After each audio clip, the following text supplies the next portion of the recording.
أعوذ بالله السميع العليم من الشيطان الرجيم بسم الله الرحمن الرحيم الحمد لله رب العالمين وبه نستعين وصلى الله على محمد وعلى الطاهرين وعلى الله دائم أجمعين من الآن إلى قيام يوم الدين آمين رب العالمين.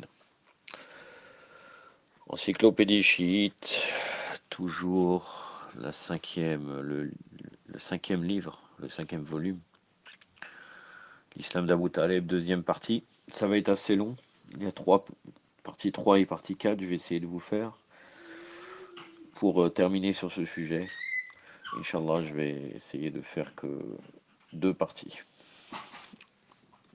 Donc je commence là maintenant. L'auteur de l'encyclopédie va nous parler du Saint-Coran et les incrédules. Il va le relier bien sûr avec le sujet d'Abu Talib alayhi salam. Donc Allah subhanahu wa ta'ala nous dit, un verset que je vous ai déjà cité, donc je ne vais pas vous le répéter en arabe, c'est la sourate numéro 9, verset 113. Il n'appartient pas aux prophètes et ceux qui croient de prier pour la rémission pour des païens, quoi qu'ils soient des parents, une fois établi que ceux-là seront les hôtes de l'enfer. Maintenant, puisque nous avons déjà démontré que le verset ci-dessus n'a pas été révélé pour Abu Taleb, le prophète sallallahu alayhi wa sallam et les musulmans furent déconseillés de prier pour les polythéistes.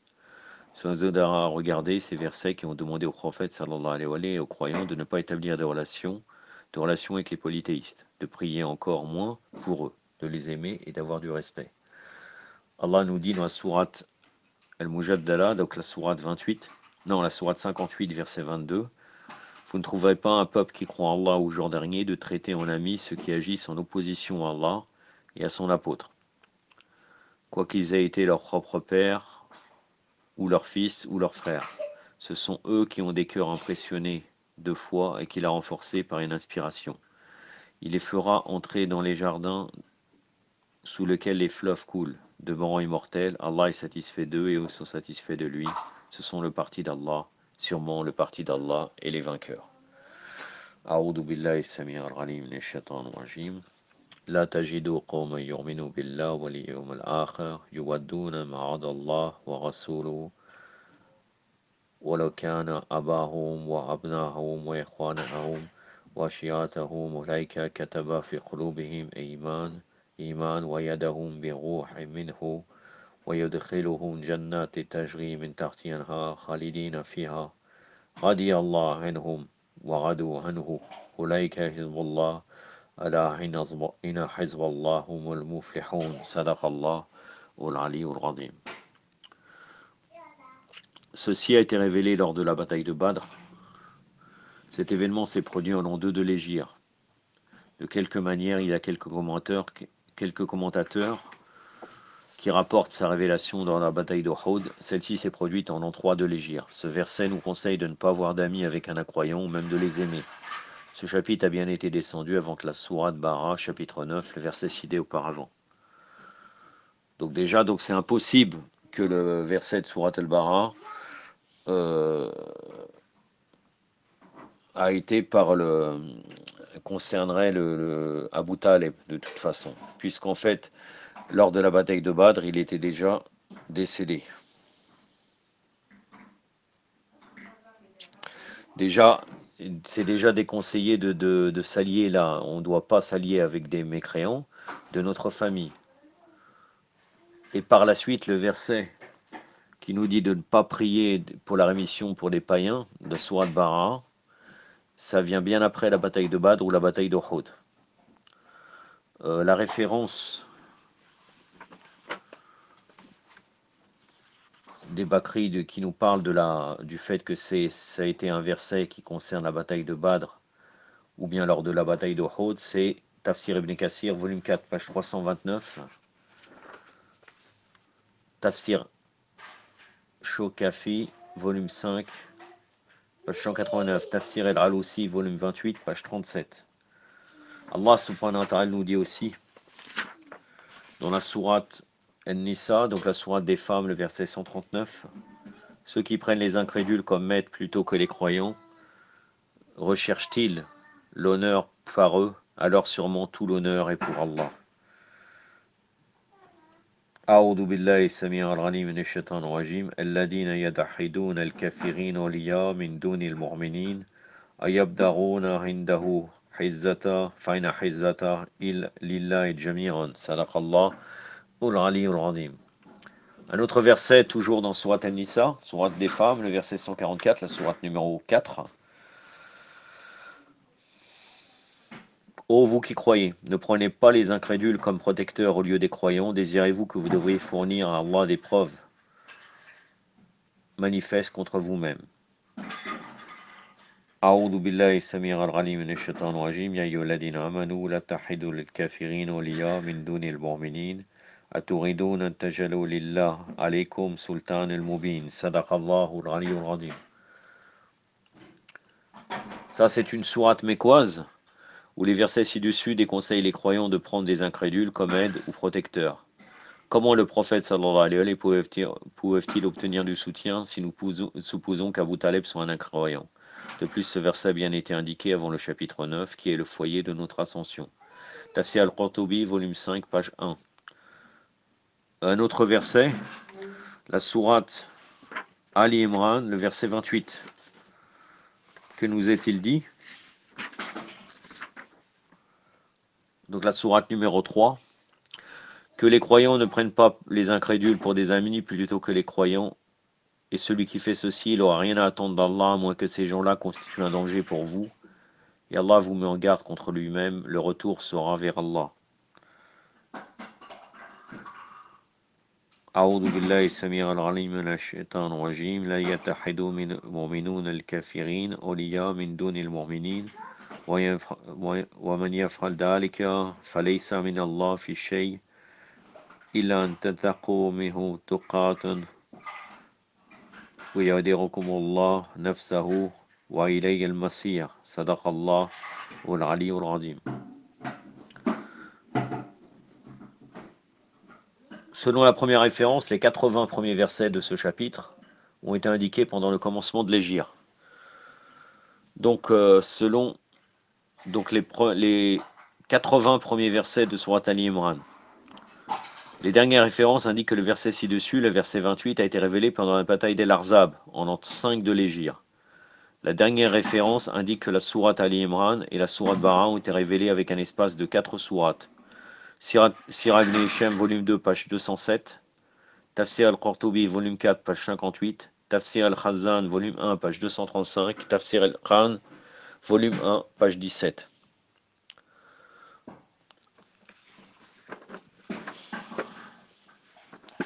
Un autre verset, Sourate al-Bara, donc la sourate du désaveu, ou bien appelée aussi Sourate Tawbah, la sourate du repentir. Le verset 23, que nous dit Allah subhanahu wa ta'ala.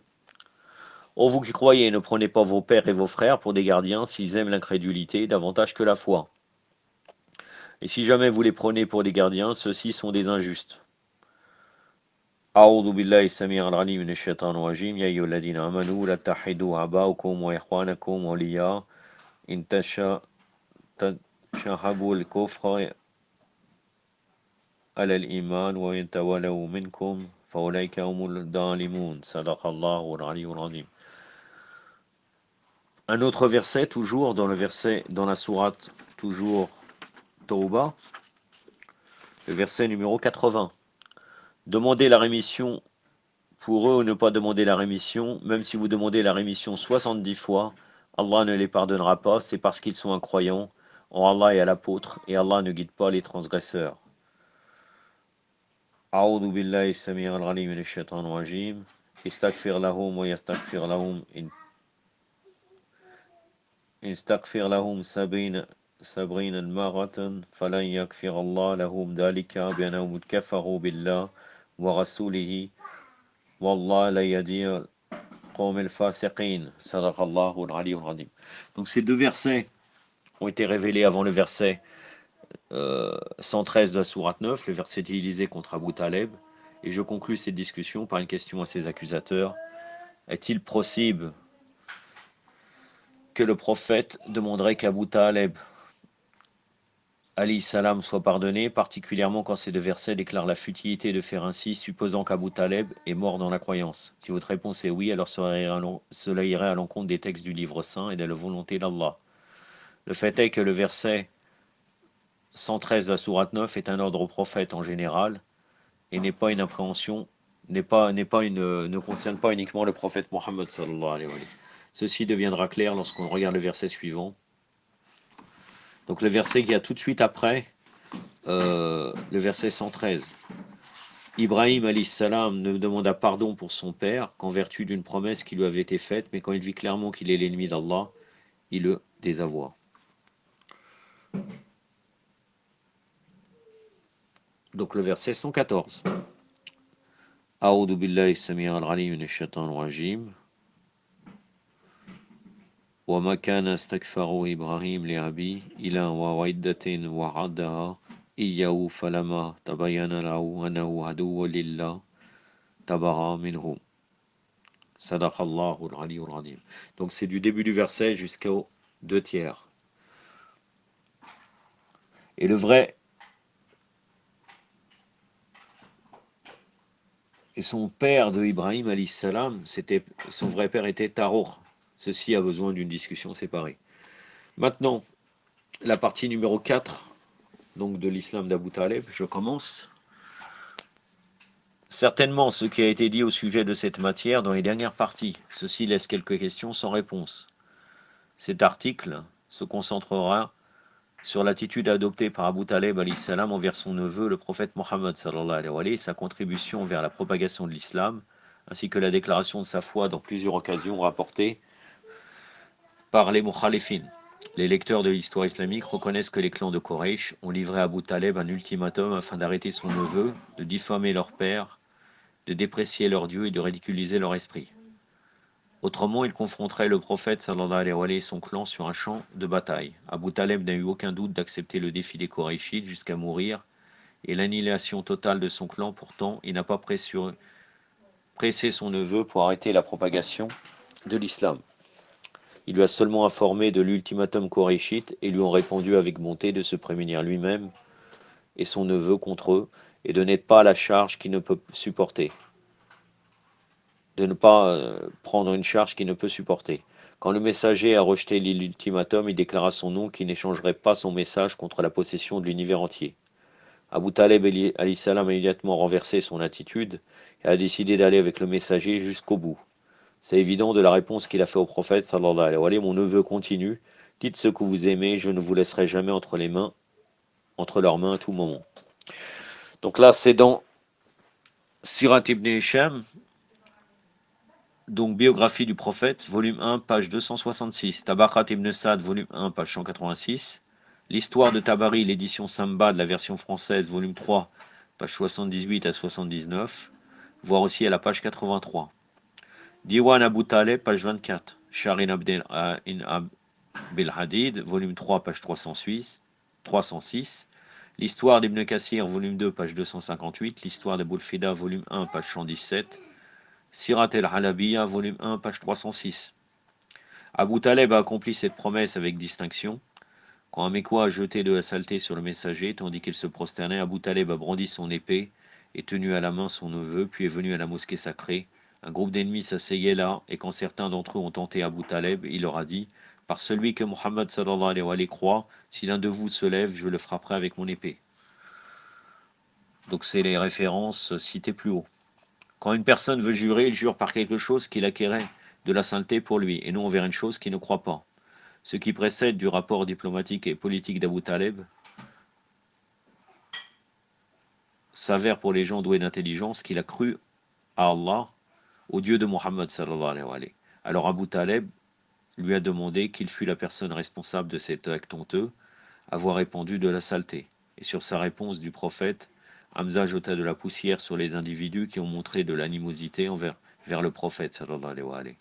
C'est à cette occasion qu'Abu Taleb a indiqué « Je crois que la foi de Mohammed est la meilleure de toutes les religions de l'univers. » Donc là, c'est une déclaration claire, comme quoi il croit à l'islam. Khazanat el-Adab, Khadib el-Baghdadi, volume 1, page 261. Tahrir Ibn Kassir, volume 3, page 42, Shahr ibn Abil Hadid, volume 3, page 306, l'histoire d'Aboul Fida, volume 1, page 120, Fath al-Bari, Shahr, donc le commentaire de Sahih Bukhari, volume 7, page 153, El Aïsaba, volume 4, page 116, Sirah al-Arabiya, volume 1, page 305. Talbal Tul Taleb, page 5. La partie ci-dessus, accentuée, est un autre rapport évident qui prouve sa soumission à l'islam. Les Korachites peuvent remarquer qu'en dépit de leur effort obstructif, le progrès de l'islam continue à sa voie.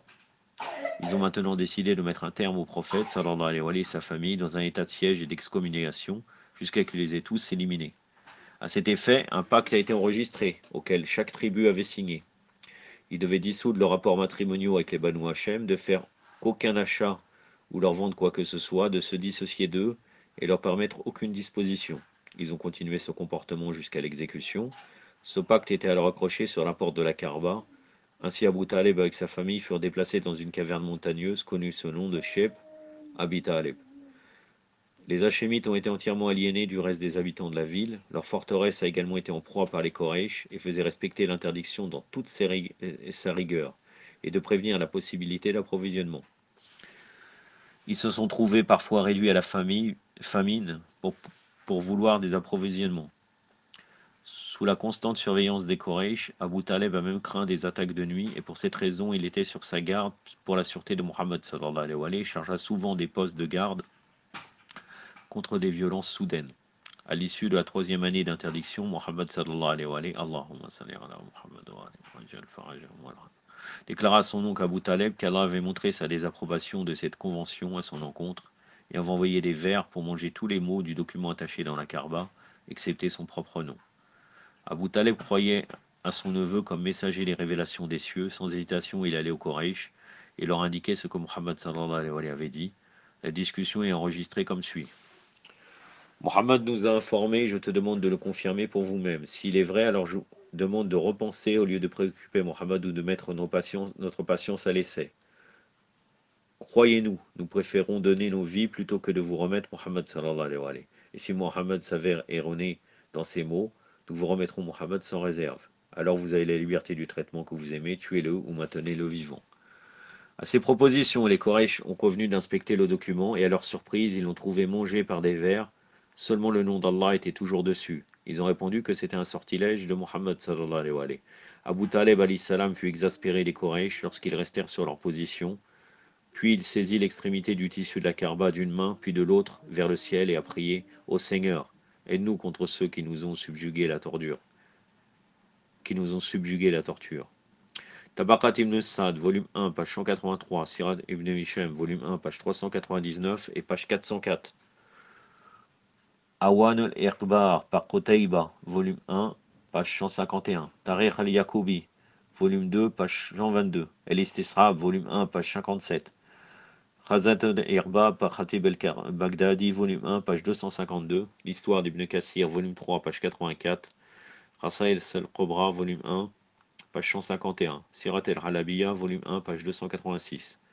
Pendant l'enfance du prophète sallallahu alayhi wa sallam, à l'occasion d'une sécheresse, Abu Talib l'a porté à la Kaaba et dans le sanctuaire a soulevé le prophète sallallahu alayhi wa sallam, invoquant dans ses prières le Tout-Puissant pour l'appui. Le prophète sallallahu alayhi wa sallam l'a également joint dans les prières avec son visage retourné vers la Kaaba. Les prières n'ont pas été finies que des nuages ont commencé à apparaître, puis tomba des cornes d'eau. Cet incident est fait référence dans les vers suivants composés par Abu Talib. Vous ne voyez pas que nous avons trouvé Mohammed un prophète comme Moïse. Il est déjà prévu dans les livres précédents et le visage illuminé qui est l'axe pour les demandes de l'appui.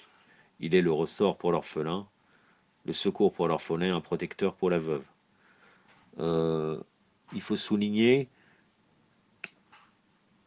que c'était pendant l'enfance du prophète, sallallahu alayhi wa sallam. Donc déjà, Abu Talib, puisque nous on croit de toute façon qu'il était prophète, mais bon, ça c'est un autre sujet, Abu Talib croyait déjà au prophète, malgré que le prophète était encore un enfant. Le commentaire de Bukhari par Kastalani, volume 1, page 227, Sirat al-Halabiya, volume 1, page 125. Un autre vers témoigne de la croyance d'Abu Talib. Pour l'exalter, il a dérivé son nom des siens. Le haut s'appelle Mahmoud, tandis qu'il l'appelait Muhammad. Allahumma salli ala Muhammad wa ali Muhammad ja'al farajahum wa la'anadahum.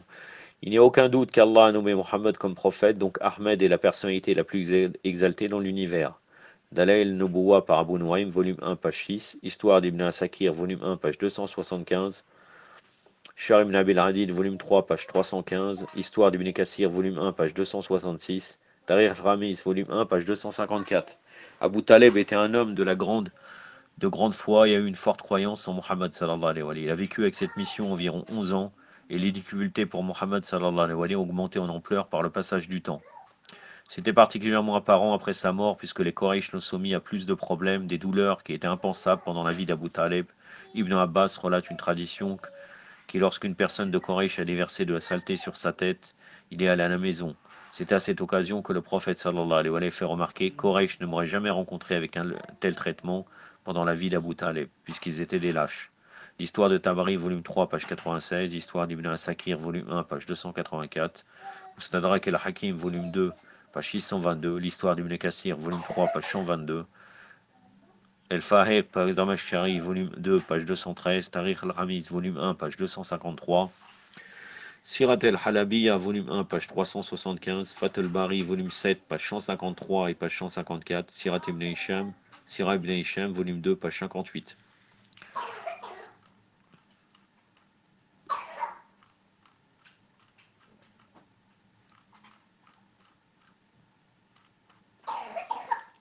Je vais m'arrêter ici.